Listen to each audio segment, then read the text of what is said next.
પાર્ટીના ગુલામ નથી. અમે આ સમાજ છે તો અમે ચૂંટાઈને જે ધારાસભ્ય બન્યા છે, અને જે દિવસે અમારા સમાજને અમારી જરૂરત પડશે ને તો આ મંચ પર બેઠેલા લોકો પેલી લાઠી ખાશે, મંચ પર બેઠેલા લોકો પેલી ગોળી ખાશે, પણ અમારા સમાજને અમે ન્યાય અપાવીને રહીશું, ન્યાય અપાવીને રહીશું.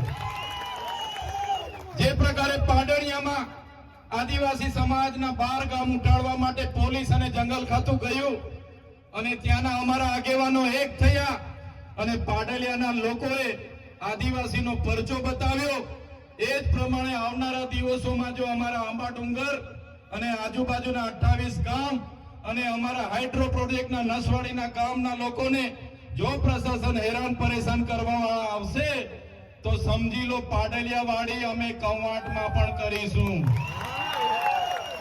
પાડલિયાવાડી કવાંટમાં પણ થશે. જે જંગલ ખાતાને પોલીસના માથા તૂટ્યા હતા એ જ પ્રકારે આવનારા દિવસોમાં અમારા એક પણ આદિવાસી ખેડૂતને અહીંયા ખોટી રીતે હેરાન કર્યો છે તો તમારા પણ અમે અહીંયા ભૂક્કા બોલાવી દઈશું. સાથીઓ, આ લોકોને ટેપ પડી ગયેલી છે સત્તામાં બેસીને પોલીસનો ઉપયોગ કરવાનો, જંગલ ખાતાનો ઉપયોગ કરવાનો.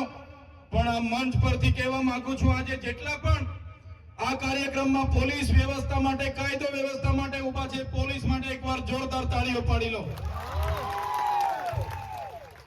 જે પોલીસ અધિકારીઓ સંવિધાન પ્રમાણે સુરક્ષા, શાંતિ અને સલામતીનું કામ કરે છે, સેવાનું કામ કરે છે, એવા ઈમાનદાર, પ્રામાણિક અને નિષ્ઠાવાન પોલીસ અધિકારીઓને ચૈતર વસાવાના કળા ખાતે સલામ કરું છું. મેં પણ પોલીસ અધિકારીઓને પણ કહેવા માંગુ છું, જે ભ્રષ્ટાચારી છે, જે સાંસદ, ધારાસભ્ય, એમના મંત્રી તંત્રી, એમના ભાજપના નેતાઓના ઈશારે અમારા લોકોને હેરાન